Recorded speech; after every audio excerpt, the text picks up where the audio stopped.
শয়তানের এই ওয়াসওয়াসা থেকে আগে মুক্তি পেতে হবে। থামেন, ছেলে বসো। কে তোমাকে তাকবীর দিতে বলেছে? এখনই বললাম না যেটা কাফেরের আচরণ, এখনই বলেছে এটা কাফেরের আচরণ। ওয়াইদা কুরিআল কুরআন, তখন কি বলেছি? ফালগু ফীহি লাআল্লাকুম তাগলিবুন। কাফের কি বলে? যখন কোরআনুল কারীমের আলোচনা হয়, যখন কোরআন তেলাওয়াত করা হয়, তখন তোমরা হট্টগোল সৃষ্টি করো। আমি হাদিস বলছি, কোরআনের আয়াতের তরজমা করছি, তুমি লিল্লাহি তাকবীর বলার কে?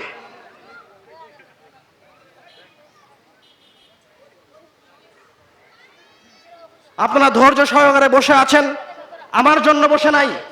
শেখ আব্দুর রাজ্জাক বিন ইউসুফের জন্য যদি এখানে কেউ বসে থাকে, তাহলে সেজন্য এখনই উঠে যায়। আমার জন্য কেউ যদি এই মজলিসে এসে থাকে, তাহলে সেখানে এখনই উঠে যায়।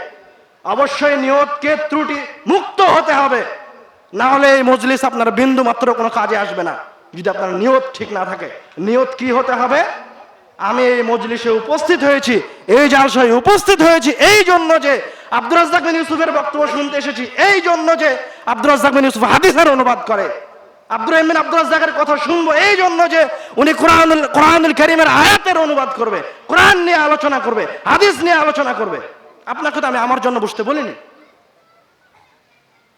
আপনাকে আমি শুরুতেই বলে দিয়েছি, আপনার যদি বসার ইচ্ছা থাকে, আপনার মনে যদি বিন্দু মাত্র রাসূলের জন্য ভালোবাসা থাকে, আল্লাহ রাব্বুল আলামিনের জন্য ভালোবাসা থাকে, হাদিস শুনতে চান, কোরআনুল কারীমের আয়াত শুনতে চান, তো বসে থাকেন। যদি এই ইচ্ছা না থাকে, তাহলে উঠে যান। আপনি আমার বিন্দু মাত্র উপকার করতে পারবেন না, ইহকালেও পারবেন না, পরকালেও পারবেন না। আপনি আমাকে কোটি টাকা দিয়ে কিনে নিতে পারবেন না। আমি আপনাকে এসেছি হাদিস শোনানোর জন্য, কোরআনুল কারীমের আয়াত শোনানোর জন্য। আমরা বলছিলাম আল্লাহ রাব্বুল আলামিন এই কোরআনুল কারীমকে অনেক মর্যাদা প্রদান করেছেন, অনেক শক্তি প্রদান করেছেন। কোরআনুল কারীম এই সৃষ্টি জগতের মাঝে সবচেয়ে শ্রেষ্ঠ। এটা হচ্ছে সরাসরি মহান রব্বুল আলামিনের কথা। আমরা কোরআনুল কারীমের একটা ফজিলতের দিকে চলে যাই। আল্লাহ রাব্বুল আলামিন এই কিতাবের একটা সূরাকে অবতীর্ণ করার জন্য কতগুলি পদক্ষেপ গ্রহণ করেছে। কোরআনুল কারীম আল্লাহ রাব্বুল আলামিনের কাছে থেকে মুহাম্মদ সাল্লাল্লাহু আলাইহি ওয়াসাল্লামের কাছে কে নিয়ে এসেছে বলতে পারবেন? জিবরাইল আলাইহিস সালাম নিয়ে এসেছে।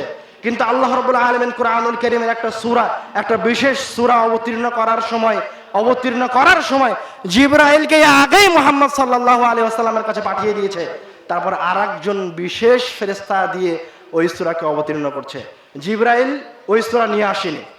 জিবরাইল আগে মুহাম্মদ সাল্লাল্লাহু আলাইহি ওয়াসাল্লামের কাছে এসে মুহাম্মদ সাল্লাল্লাহু আলাইহি ওয়াসাল্লামকে প্রস্তুত করাচ্ছে। জিবরাইল মুহাম্মদ সাল্লাল্লাহু আলাইহি ওয়াসাল্লামকে প্রস্তুত করাচ্ছে কেন? যে একটা মহান গুরুত্বপূর্ণ তথ্যবহুল একটা সূরা মুহাম্মদ সাল্লাল্লাহু আলাইহি ওয়াসাল্লামকে দেওয়া হবে, আপনাকে দেওয়া হবে, আমাকে দেওয়া হবে। এই জন্য আগেই জিবরাইল আমিন মুহাম্মদ সাল্লাল্লাহু আলাইহি ওয়াসাল্লামের কাছে চলে এসেছে। সেই হাদিসটা আমি এখন আপনাদেরকে শোনাবো। ইবনে আব্বাস রাদিয়াল্লাহু তাআলা আনহু বলছেন, বাইনামা জিবরিল আলাইহিস সালাতু ওয়াস সালাম কাঈদুন ইনদান নবী সাল্লাল্লাহু আলাইহি ওয়াসাল্লাম, জিবরাইল স্বয়ং নিজে মুহাম্মদ সাল্লাল্লাহু আলাইহি ওয়াসাল্লামের সামনে বসে আছে। সামিআ নাকিদান মিন ফাওকিহি, আসমান থেকে দরজা খোলার শব্দ আসলো। ফারাফা রাসাহু, তখন জিবরিল আমিন আসমানের দিকে তাকালেন। ফানাজালা মিনহু মালাকুন ওয়া ক্বাল হাযা, তখন জিবরাইল আমিন রাসূল সাল্লাল্লাহু আলাইহি ওয়াসাল্লামকে বলছেন, হাযা বাবুন ফুতিহা আল-ইয়াওমা লাম ইফতাহ কাত্তুন ইল্লা আল-ইয়াওম। আল্লাহ রাব্বুল আলামিন যখন আসমানকে নির্মাণ করেন, তখন আসমানকে নির্মাণ করার সময় আল্লাহ রাব্বুল আলামিন আসমানে একটি দরজা বানিয়েছিলেন, যেই দরজাটা ইতিপূর্বে কোনোদিন খোলা হয়নি। একটা দরজা আল্লাহ রাব্বুল আলামিন আসমানে নির্মাণ করেছিলেন একটি বিশেষ কাজের জন্য, একটি বিশেষ সূরা আপনাকে দিবেন। তাই আল্লাহ আপনাকে কত ভালোবাসে দেখেন, আল্লাহ আপনার জন্য কি করছে দেখেন। আল্লাহ আপনার জন্য আসমানে একটা দরজা নির্মাণ করেছে, যেই দরজা শুধুমাত্র কার জন্য খোলা হচ্ছে? উম্মতে মুহাম্মাদের জন্য খোলা হচ্ছে। সুবহানাল্লাহ। তারপরে জিবরাইল আমিন বলছে, হাযা মালাকুন নাযালা আল-ইয়াওমা লাম ইয়ানজিল কাত্তুন ইল্লা আল-ইয়াওম।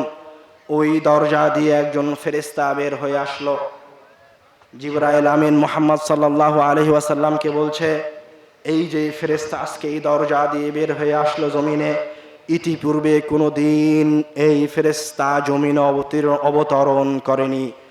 এই ফেরেশতা জমিনে অবতরণ করছে শুধুমাত্র একটি বিশেষ সূরা, একটি বিশেষ সুসংবাদ প্রদানের জন্য। ফাসাল্লামা ফাকাল আবশির বিনুরাইন। ফেরেশতা আসমান থেকে নেমে মুহাম্মদ সাল্লাল্লাহু আলাইহি ওয়াসাল্লামের কাছে এসে বলছেন, ইয়া মুহাম্মদ, হে মুহাম্মদ, আসসালামু আলাইকুম। মুহাম্মদ সাল্লাল্লাহু আলাইহি ওয়াসাল্লামকে ফেরেশতা সালাম দিয়ে বলছে, আবশির বিনুরাইনি উতিতাহুমা লাম ইউতাহুমা নাবিয়্যুন ক্বাবলাক। আপনাকে দুইটি আলোর সংবাদ প্রদান করা হচ্ছে। আপনাকে দুইটি সুসংবাদ প্রদান করা হচ্ছে, এমন দুইটি সুসংবাদ যে সুসংবাদ আল্লাহ রাব্বুল আলামিন ইতিপূর্বে কোন নবীকে প্রদান করেননি। যেই সুসংবাদ আল্লাহ রাব্বুল আলামিন ইতিপূর্বে কোন উম্মাহকে প্রদান করেননি, উম্মতে মুহাম্মাদীকে আমাদেরকে প্রদান করেছেন। সেই দুটি নূর কি?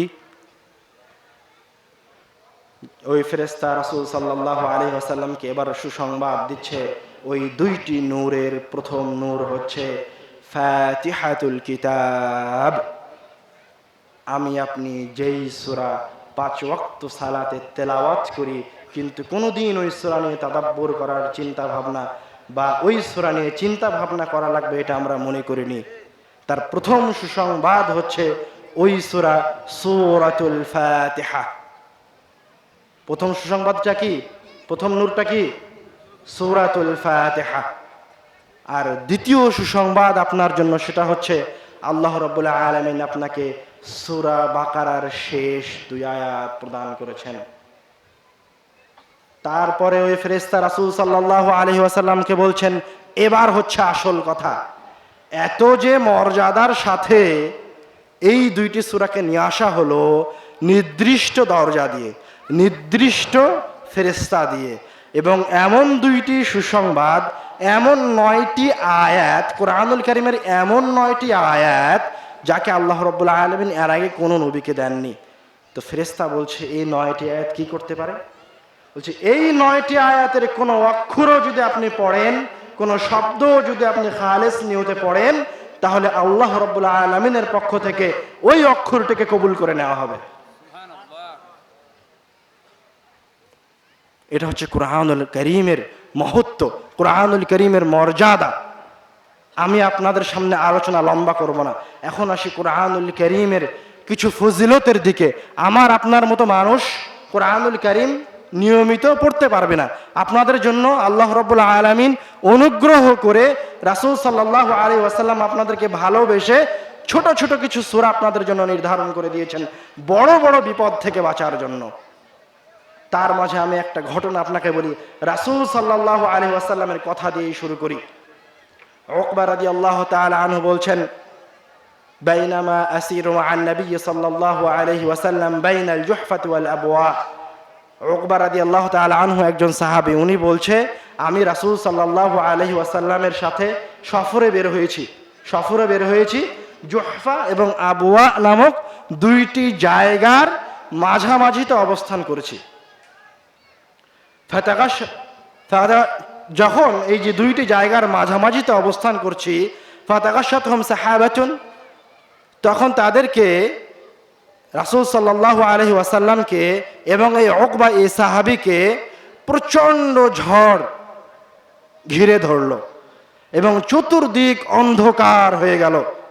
ফাজাআল রাসূলুল্লাহ সাল্লাল্লাহু আলাইহি ওয়াসাল্লাম ইয়াতাআওয়াযু বিআউযু বিরাব্বিল ফালাক ওয়া আউযু বিরাব্বিন নাস। এই যে একটা ভয়ঙ্কর পরিবেশ সৃষ্টি হলো, চতুর্দিকে অন্ধকার হয়ে গেছে, জোরে ঝড় সৃষ্টি হয়েছে, তখন রাসূল সাল্লাল্লাহু আলাইহি ওয়াসাল্লাম আল্লাহ রাব্বুল আলামিনের নিকটে আশ্রয় প্রার্থনা করতে শুরু করলেন। কি বলে আশ্রয় প্রার্থনা করা শুরু করলেন? কুল আউযু বিরাব্বিল ফালাক সূরা দিয়ে আর কুল আউযু বিরাব্বিন নাস সূরা দিয়ে।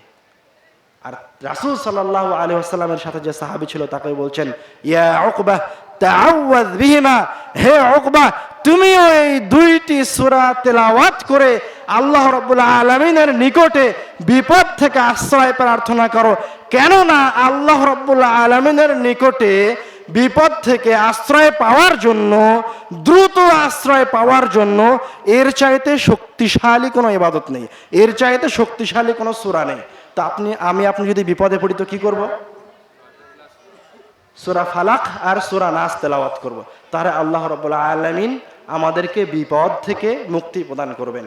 আয়েশা রাদিয়াল্লাহু তাআলা আনহা বলছেন, কানা রাসূলুল্লাহ সাল্লাল্লাহু আলাইহি ওয়াসাল্লাম ইযা মারিদা আহাদুম মিন আহলিহি, যদি রাসূল সাল্লাল্লাহু আলাইহি ওয়াসাল্লামের পরিবারের কেউ যখন অসুস্থ হয়ে যেত তখন রাসূল সাল্লাল্লাহু আলাইহি ওয়াসাল্লাম সূরা ফালাক এবং সূরা নাস পড়ে ওকে ফু দিয়ে দিতেন।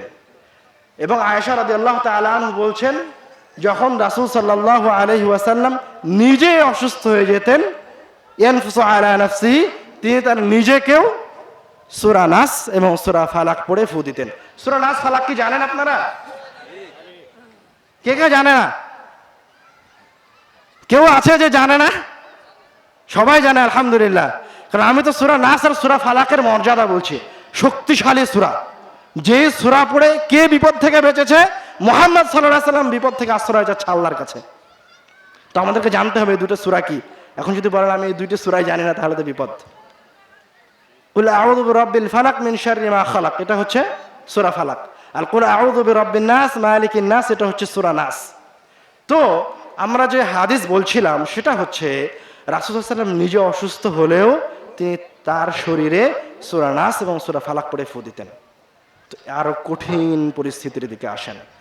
আয়েশা রাদিয়াল্লাহু তাআলা আনহা বলছেন, রাসূল সাল্লাল্লাহু আলাইহি ওয়াসাল্লাম শেষবার যখন অসুস্থ হলেন, যেই অসুস্থ হওয়াতে রাসূল সাল্লাল্লাহু আলাইহি ওয়াসাল্লাম আর আরোগ্য লাভ করেননি, যে অসুস্থতে রাসূল সাল্লাল্লাহু আলাইহি ওয়াসাল্লাম মৃত্যুবরণ করেছেন, সেই অসুস্থতে রাসূল সাল্লাল্লাহু আলাইহি ওয়াসাল্লাম এতটা অসুস্থ হয়ে গেছিলেন তিনি তার হাত নড়াতে পারতেন না।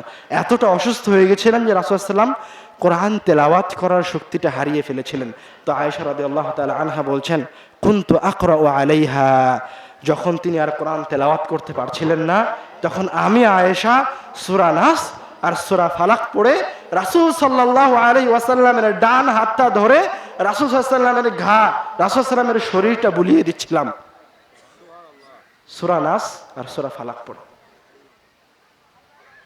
আপনারা কি বুঝতে পেরেছেন বিপদে পড়লে কি করতে হবে, অসুস্থ হলে কি করতে হবে? এখন আমরা আরেকটা গুরুত্বপূর্ণ হাদিসের দিকে আসি। একজন সাহাবী রাসূল সাল্লাল্লাহু আলাইহি ওয়াসাল্লামকে এসে জিজ্ঞাসা করছেন, ইয়া রাসূলুল্লাহ ইন্নী উহিব্বু হাযিহি সূরা কুল হুয়াল্লাহু আহাদ, হে আল্লাহর রাসূল আমি এই ছোট্ট সূরাটা কুল হুয়াল্লাহু আহাদ আল্লাহুস সামাদ লাম ইয়ালিদ ওয়া লাম ইউলাদ ওয়া লাম ইয়াকুল লাহু কুফুয়ান আহাদ, এই সূরাটা আমি খুব ভালোবাসি। হে আল্লাহর রাসূল আমি এই সূরাটা খুব ভালোবাসি। তখন রাসূল সাল্লাল্লাহু আলাইহি ওয়াসাল্লাম বলছে, ইন্না হুব্বাকা ইয়্যাহা আদখালাকাল জান্নাহ, এই যে তুমি সূরাটাকে ভালোবাসো আর বারবার যে সূরাটা পড়ছো, এই সূরাটার ভালোবাসা তোমাকে কিয়ামতের দিন জান্নাতে নিয়ে চলে যাবে। সুবহানাল্লাহ, সুবহানাল্লাহ। অন্য আরেক হাদিসে এসেছে রাসূল সাল্লাল্লাহু আলাইহি ওয়াসাল্লাম বলছেন, মান ক্বারাআ আয়াতাল কুরসি দুবরা কুল্লি সালাতিন মাকতুবাহ, তোমাদের মাঝে থেকে কেউ যদি, এই যে আপনারা বসে আছেন আপনাদের মাঝে থেকে স্বয়ং রাসূল বলছে, আপনাদেরকে বলছে যে আপনাদের মাঝে থেকে কেউ যদি 5 ওয়াক্ত সালাতের পরে আয়াতুল কুরসি তেলাওয়াত করে। আয়াতুল কুরসি জানেন? আয়াতুল কুরসি কি? আল্লাহু লা ইলাহা ইল্লা হুয়াল হাইয়ুল কাইয়ুম, এই আয়াতের শেষ পর্যন্ত এটা হচ্ছে আয়াতুল কুরসি। রাসূল সাল্লাল্লাহু আলাইহি ওয়াসাল্লাম বলছেন তোমাদের মাঝে থেকে কেউ যদি 5 ওয়াক্ত সালাতের পরে আয়াতুল কুরসি তেলাওয়াত করে, লাম ইয়ামনাহু মিন দুখুলিল জান্নাহ ইল্লাল মাউত, তাকে জান্নাতে যেতে কেউ বাধা দিতে পারবে না।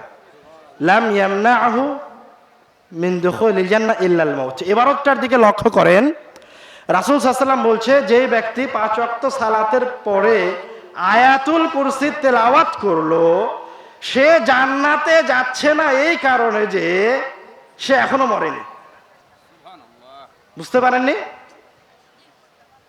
আপনি 5 ওয়াক্ত সালাতের পরে আয়াতুল কুরসি পড়ছেন, নিয়মিত পড়েন, আজকে থেকে শুরু করেছেন, এশার সালাতের পরে আয়াতুল কুরসি পড়বেন, তো আপনি এখনো জান্নাতে ঢোকেননি কেন? আপনি মরেননি তাই। মানে আয়াতুল কুরসি 5 ওয়াক্ত সালাতের পরে কেউ তেলাওয়াত করলে, নিয়মিত পড়লে, ও মরলেই জান্নাতে যাবে। এর চাইতে কি সহজ মাধ্যম আছে জান্নাতে যাওয়ার? এর চাইতে সহজ মাধ্যম আছে জান্নাতে যাওয়ার? শুধু একটা আয়াত তেলাওয়াত করবেন 5 ওয়াক্ত সালাতের শেষে, বাস জান্নাত। আর যে কিছুই করতে পারলো না, শুধু কোরআন তেলাওয়াত করে, তার জন্য কিয়ামতের দিন কোরআনুল কারীম কি করতে পারবে? আমরা এবার ওই দিকে যাই। আমরা তখন কোরআনুল কারীমের আয়াতের কিছু সূরার ফজিলত শুনলাম, এখন কোরআনুল কারীমের এর চাইতে বেশি শক্তিশালী একটা ক্ষমতার কথা শুনবো। সেই কথাটা কি? عن أمامة الباهلي رضي الله تعالى عنه قال قال رسول الله صلى الله عليه وسلم উমামা বাহিলি রাদিয়াল্লাহু তাআলা আনহু বলছে, রাসূল সাল্লাল্লাহু আলাইহি ওয়াসাল্লাম বলেছেন, ইকরাউল কুরআন, তোমরা কোরআন মাজিদ তেলাওয়াত করো, যেখান থেকে পারো সেখান থেকে কোরআন মাজিদ তেলাওয়াত করো। কেন? ফাইন্নাহু ইয়াতি ইয়াউমাল কিয়ামাতি শাফিআন লিআসহাবিহি, কেননা কোরআনুল কারীম কিয়ামতের দিন, কঠিন সময়, কিয়ামতের দিন যে কোরআন তেলাওয়াত করেছে তার জন্য শাফাআত করতে আসবে। এবারকার আরো গুরুত্বপূর্ণ কথা, ইকরাউজ জাহরাওয়াইন, তোমরা দুইটি উজ্জ্বল সূরাকে তেলাওয়াত করো, দুইটি শক্তিশালী সূরাকে তেলাওয়াত করো। আল বাকারা ওয়া সূরাত আলে ইমরান, দুইটি উজ্জ্বল শক্তিশালী সূরা কি? সূরা বাকারা আর সূরা আলে ইমরান। কেন এরা দুইজন বেশি শক্তিশালী কোরআন মাজিদের মাঝে? পূর্ণ কোরআনের মাঝে আল্লাহ রাসূল সাল্লাল্লাহু আলাইহি ওয়াসাল্লাম বলছে দুইটি সূরা উজ্জ্বল এবং খুব শক্তিশালী। কেন? ফাইন্নাহুমা তাতিয়ানি ইয়াউমাল কিয়ামাতি কাআন্নাহুমা গামামাতান, কেননা এই দুইটি সূরা, কোরআন মাজিদ তো আসবে কিয়ামতের দিন, শাফাত করার জন্য আসবে, কিন্তু এই দুইটি সূরা আসবে তো আসবে, বরং আকৃতি ধারণ করে আসবে। আকৃতি কি হবে? কাআন্নাহুমা গামামাতান, এই দুইটি সূরার আকৃতি হবে দুইটি মেঘের মতো, অথবা কাআন্নাহুমা গায়ায়াতান, এই দুইটি সূরার আকৃতি কিয়ামতের মাঠে দুইটি সামিয়ানার মতো হবে। আও কাআন্নাহুমা ফিরকান মিন তায়রিন সাওয়াফ, অথবা এই দুইটি সূরার আকৃতি হবে ডানা মেলে উড়তে থাকা দুই ঝাঁক পাখির মতো। কিন্তু ওরা কিয়ামতের দিন আল্লাহ রাব্বুল আলামিনের সামনে যারা সূরা বাকারা, সূরা আলে ইমরান তেলাওয়াত করেছে তাদের জন্য উপস্থিত হবেই হবে, এবং আকৃতি নিয়ে উপস্থিত হবে। এর চাইতেও শক্ত কথা আসছে এবার। কি? তুহাজ্জানি আন আসহাবিহিমা, এই দুইটি সূরা উপস্থিত হয়ে আল্লাহ রাব্বুল আলামিনের সামনে দাঁড়িয়ে যাবে। মুহাম্মদ সাল্লাল্লাহু আলাইহি ওয়াসাল্লামের এই ক্ষমতা নাই যে সরাসরি আল্লাহর সামনে দাঁড়াবে। কোন নবীর তো নাই, কোন নবীর তো এই ক্ষমতাই নাই যে প্রথমবার আল্লাহ রাব্বুল আলামিনের কাছে সে শাফাত করবে। এই ক্ষমতাই কিন্তু কোন নবীর নাই। আমাদের নবীর আছে, তো আমাদের নবী আসা আগে কি করবে? আগে আল্লাহ রাব্বুল আলামিনের নিকটে সেজদায় লুটিয়ে পড়বে। কিন্তু সূরা বাকারা, সূরা আলে ইমরান সেজদায় লুটিয়ে পড়বে না। সূরা বাকারা, সূরা আলে ইমরান সরাসরি মুখোমুখি আল্লাহ রাব্বুল আলামিনের সামনে দাঁড়িয়ে যাবে।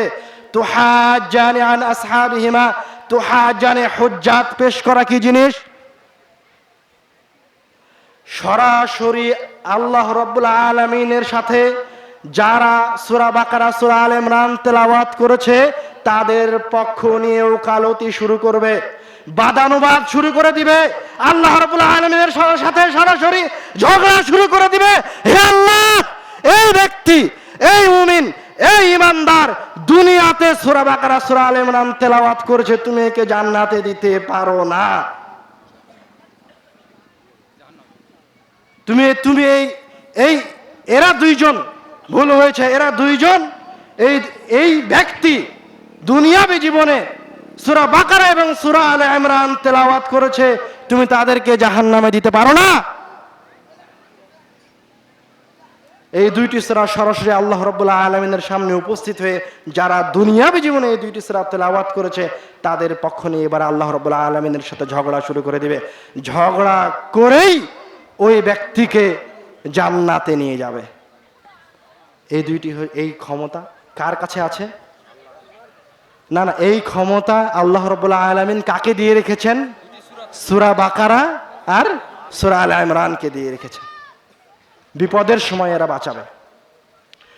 কোরআন তেলাওয়াত করলে ইহকালে কল্যাণ আছে, বিপদ মুসিবত থেকে বাঁচা যায়, পরকালে কল্যাণ আছে, কিয়ামতের দিনে কল্যাণ আছে, এবং জান্নাতে যাওয়ার পরেও এর শক্তিমত্তা বজায় থাকবে। এই হাদিসটা বলে আমি আমার আলোচনা শেষের দিকে চলে আসব ইনশাআল্লাহ, এবং এটা আমার চেয়ে গুরুত্বপূর্ণ হাদিস। রাসূল সাল্লাল্লাহু আলাইহি ওয়াসাল্লাম বলছেন, ইন্নাল কুরআনা ইয়ালকা সাহিবাহু ইয়াউমাল কিয়ামাতি হিনা ইয়ানশাক্কু আনহু কবরুহু কাররাজুলিশ শাহিব।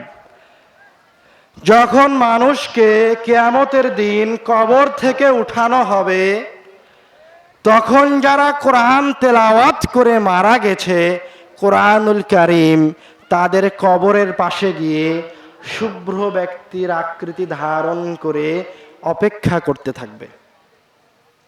যখন মৃত ব্যক্তিকে কবর থেকে উঠানো হবে তখন কোরআন ওকে জিজ্ঞাসা করবে, হাল তা'রিফুনি, তুমি কি আমাকে চিনতে পারছো? তখন কোরআন তেলাওয়াতকারী তো চিনতে পারবে না। কেন চিনতে পারবে না? কারণ কোরআন তো শুভ্র ব্যক্তির আকৃতি ধারণ করে এসেছে, হুবহু কোরআন আসবে না, কোরআন একটা আকৃতি ধারণ করে আসবে। এসে কবর থেকে উঠানোর পর ওকে জিজ্ঞাসা করবে, হাল তা'রিফুনি, তুমি কি আমাকে চিনতে পারছো? তখন ওই কোরআন তেলাওয়াতকারী বলবে, মা আরিফুকা, আমি তো তোমাকে চিনি না। তখন কোরআনুল কারীম বলবে, ইন্নী সাহিবুকাল কুরআনুল্লাযী আযমা'তুকা ফিল হাওয়াজির, আমি তোমার ওই পরম বন্ধু, আমি তোমার ওই সঙ্গী, যাকে তুমি দুনিয়াবী জীবনে গরমের মাঝে সূর্যের তাপের নিচে কষ্ট করে তেলাওয়াত করতে। আমি তোমার ওই পরম বন্ধু, যাকে তুমি রাত্রির অন্ধকারে রাত জেগে থেকে তেলাওয়াত করতে। এটা কোরআনুল কারীম কাকে বলবে? যাকে কবর থেকে উঠানো হয়েছে তাকে বলবে। তারপরে কি বলবে? তারপরে বলবে, ইন্না কুল্লা তাজিরিন মিন ওয়ারা'i তিজারাতিহি। এবার ওকে সুসংবাদ দিতে শুরু করলো কোরআন মাজিদ। নিশ্চয় দুনিয়াবী জীবনে যারা ব্যবসা বাণিজ্য করেছে মহান আল্লাহ রাব্বুল আলামিনের সাথে, বিভিন্ন মাধ্যমে কিছু ভালো আমল করেছে, তারা সবাই তাদের আমল নামার পিছনে ছুটবে। কারণ কিয়ামতের দিন তো কঠিন সময়, সবাই সবার আমল নামা নিয়ে ব্যস্ত। বাপ সন্তানকে দেখে পালিয়ে যাবে, বন্ধু বন্ধুকে দেখে পালিয়ে যাবে, মা সন্তানকে ফেলে রেখে পালিয়ে যাবে, তো সবাই সবার আমল নামার পিছনে ছুটবে। কোরআন মাজিদ বলছে, এই দিনে, এই কঠিন সময়ে যারা কোরআন তেলাওয়াত করেছে তাদের আমল নামা থাকবে সবার সামনে। তাদের আমল নামা কোথায় থাকবে? সবার সামনে থাকবে। তারপরে কি হবে? ওয়ায়ুতাল মুলকা বিয়ামিনিহি ওয়াল খুলদা বিশিমালিহি। তারপর ওই কোরআন তেলাওয়াতকারীর ডান হাতে দেওয়া হবে রাজত্ব, আর বাম হাতে দেওয়া হবে এই যে রাজত্ব প্রদান করা হয়েছে তার স্থায়িত্ব, অর্থাৎ তাকে চিরস্থায়ী রাজত্ব প্রদান করা হবে। ওয়ায়ুদাউ আলা রাসিহি তাজুল ওয়াকার, এবং কোরআন তেলাওয়াতকারীর মাথায় সম্মানের মুকুট পরিধান করানো হবে। আপনি মনে হয় ভুলে গেছেন কোন সময়ের কথা বলছি। কিয়ামতের দিনের কথা বলছি, সবচেয়ে কঠিন সময়ের কথা বলছি। কোরআন তেলাওয়াতকারীকে সম্মানের মুকুট পরিধান করানো হবে কোটি কোটি মানুষের সামনে, সিদ্দিকিনদের সামনে, রাসূলদের সামনে, নবীদের সামনে, স্বয়ং আল্লাহ রাব্বুল আলামিনের সামনে একজন কোরআন তেলাওয়াতকারীর মাথায় সম্মানের মুকুট পরিধান করানো হবে। এখানে শেষ নয়, ওয়ায়ুকসা ওয়ালিদাহুমা হুল্লাতান লা তাকুমু লাহুমা দুনিয়া ওয়া মা ফিহা। এবং ওই যে কোরআন তেলাওয়াত করেছিল তার পিতা মাতাকেও ধরে নিয়ে আসা হবে। তার পিতা মাতাকে ধরে নিয়ে এসে এত মূল্যবান দুইটি জামা পরিধান করানো হবে, যেই জামার মূল্য এই পৃথিবীর চাইতে বেশি, যে জামার মূল্য এই আসমান জমিনের মাঝে যা কিছু আছে তার চেয়ে বেশি। এবার ওই কোরআন তেলাওয়াতকারীর পিতা মাতা আশ্চর্য হয়ে যাবে। আশ্চর্য হয়ে গিয়ে এবার বলবে, বিমা কুসিনা, বিমা কুসিনা হাদা, আমাদেরকে কেন এত সম্মান করা হচ্ছে, এত দামি পোশাক কেন আমাদেরকে পরিধান করানো হলো? ওরা তো আশ্চর্য হয়ে যাবে। তখন তাদেরকে বলা হবে, বিআখযি ওয়ালাদিকুমাল কুরআন, এই পুরস্কার এই সম্মান তোমাদেরকে এই কারণে করানো হচ্ছে যে তোমাদের সন্তানেরা দুনিয়াবি জীবনে কোরআন তেলাওয়াত করেছে। সুবহানাল্লাহ। পরিশেষে আমি বলতে চাই, কোরআন তেলাওয়াত তো করতেই হবে, করতেই হবে। প্রত্যেক মুমিন কোরআন তেলাওয়াত করতে বাধ্য। রাসূল সাল্লাল্লাহু আলাইহি ওয়াসাল্লাম বলছেন, আল কোরআন হুজ্জাতুন লাকা আও আলাইকা, কিয়ামতের দিন কোরআনুল কারীম হয় আপনার পক্ষে সাক্ষী দিবে অথবা আপনার বিপক্ষে সাক্ষী দিবে। অর্থাৎ যে ব্যক্তি দুনিয়াবী জীবনে কোরআন পড়া শিখেছে, কোরআন তেলাওয়াত করেছে, কিয়ামতের দিন তার কোরআনুল কারীম ওই ব্যক্তির পক্ষে সাক্ষী দিবে। আর যে ব্যক্তি দুনিয়াবী জীবনে কোরআন তেলাওয়াত করা শিখেনি, কোরআন পড়েনি, কিয়ামতের দিন ওই কঠিন সময়ে কোরআনুল কারীম তার বিপক্ষে দাঁড়িয়ে যাবে। যে কোনো মূল্যে আমাদেরকে কোরআন তেলাওয়াত করতেই হবে। আমরা কোরআন তেলাওয়াত করতে বাধ্য। আল্লাহ রাব্বুল আলামিন আমাদেরকে কোরআন তেলাওয়াত করার তৌফিক দান করুন এবং কোরআন তেলাওয়াত এবং কোরআনুল কারীমকে বুঝে সেই অনুযায়ী আমল করার তৌফিক দান করুন। আল্লাহুম্মা আমিন। আসসালামু আলাইকুম ওয়া রাহমাতুল্লাহ।